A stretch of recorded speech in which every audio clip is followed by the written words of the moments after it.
WWE के इतिहास में बहुत सारे रेसलर्स आए और गए, लेकिन शायद ही कोई ऐसा रेसलर होगा जिसे द अंडरटेकर जितना प्यार और सम्मान मिला हो। उनकी डरावनी एंट्री, खौफनाक अंदाज और जबरदस्त फाइटिंग स्किल्स ने उन्हें दुनिया भर में मशहूर कर दिया। लेकिन क्या आप जानते हैं कि अंडरटेकर यानी मार्क कैलेवे बचपन में एक बास्केटबॉल प्लेयर बनना चाहते थे? किस्मत को कुछ और ही मंजूर था और देखते ही देखते मार्क रेसलिंग रिंग का डेडमैन बन गए। 24 मार्च 1965 को फ्रैंक और कैथरीन कैलेवे के घर मार्क विलियम कैलेवे का जन्म हुआ। वो अपने 5 भाइयों में सबसे छोटे थे और बचपन से ही स्पोर्ट्स में उनकी गहरी रुचि थी। उन्होंने अपनी स्कूलिंग वॉल्ट्रेप हाई स्कूल से की और बाद में टेक्सास वेस्लियन यूनिवर्सिटी ज्वाइन की, लेकिन रेसलिंग में करियर बनाने के लिए उन्होंने कॉलेज छोड़ दिया और वर्ल्ड क्लास चैंपियनशिप रेसलिंग में कदम रखा। मार्क कैलेवे ने 1984 में वर्ल्ड क्लास चैंपियनशिप रेसलिंग से अपने रेसलिंग करियर की शुरुआत की। उस समय उनका रिंग नेम टेक्सास रेड था, लेकिन अगले कुछ सालों में उन्होंने कई नाम बदले। 1989 में वो WCW वर्ल्ड चैंपियनशिप रेसलिंग का हिस्सा बने और द मास्टर ऑफ पेन,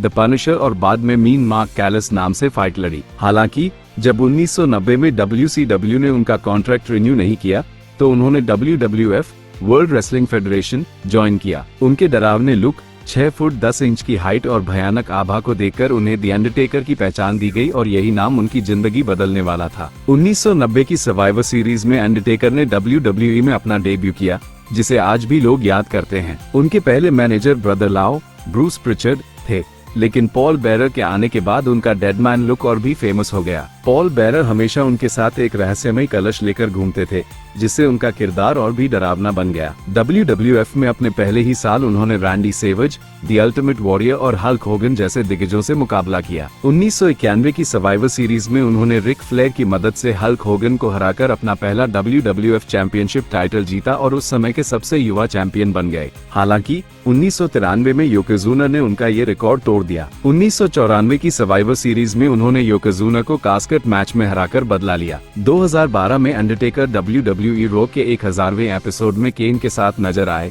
जहां जिंडा महल, कर्ट हॉकिंस, टाइलर रेक्स, हुन्यू, कमाचो और ड्रू मैकेंटायर ने कने को चैलेंज किया था। अंडरटेकर और केन ने मिलकर इन 6 रेसलर्स को धूल चटा दी। 2015 में हेल इन अ सेल में ब्रॉक लेसनर से हारने के बाद वायट फैमिली ने अंडरटेकर को किडनैप कर लिया, लेकिन सर्वाइवर सीरीज में अंडरटेकर और केन ने मिलकर वायट फैमिली को हरा दिया। रेसलिंग के अलावा अंडरटेकर ने हॉलीवुड फिल्मों में भी काम किया। 1991 में वो सबर्बन कमांडो फिल्म में नजर आए। 1999 में उन्होंने बियॉन्ड द मैट फिल्म और TV show poltergeist the legacy में सोल चेसर डेमन का किरदार निभाया। अंडरटेकर हमेशा एक खतरनाक रेसलर के रूप में जाने जाते हैं, लेकिन बहुत कम लोग जानते हैं कि उन्होंने कभी कभी मास्क पहनकर फाइट की थी। असल में यह मास्क उनकी ड्रेस का हिस्सा नहीं था, बल्कि उनके चेहरे की हड्डी में चोट लगने के कारण डॉक्टरों ने उन्हें इसे पहनने की सलाह दी थी ताकि चोट और न बढ़े। WWE उस समय उनकी लोकप्रियता के कारण उन्हें छुट्टी नहीं देना चाहता था, इसलिए उन्होंने मास्क पहनकर ही वापसी की और कई ऑटोग्राफ भी मास्क पहनकर साइन किए। क्या आप जानते हैं कि अंडरटेकर को किस चीज से सबसे ज्यादा डर लगता था? जवाब है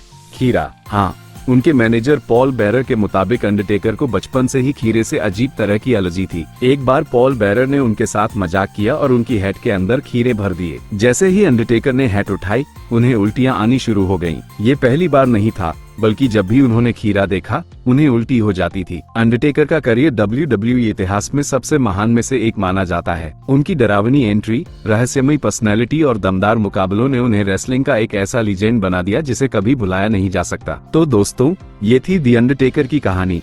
एक ऐसा रेसलर जिसने WWE को नई ऊंचाइयों पर पहुंचाया और अपने डरावने अंदाज से पूरी दुनिया को दीवाना बना दिया। उनके मैच, उनकी एंट्री और उनका डेडमैन कैरेक्टर आज भी लोगों के दिलों में बसा हुआ है। अगर आपको यह वीडियो पसंद आए हो तो लाइक जरूर करें और कमेंट में बताएं कि आपको द अंडरटेकर का कौन सा मैच सबसे ज्यादा पसंद है। चैनल को सब्सक्राइब करना ना भूलें ताकि आप हमारी आने वाली वीडियो मिस ना करें। मिलते हैं अगली वीडियो में एक नई और दिलचस्प कहानी के साथ। धन्यवाद।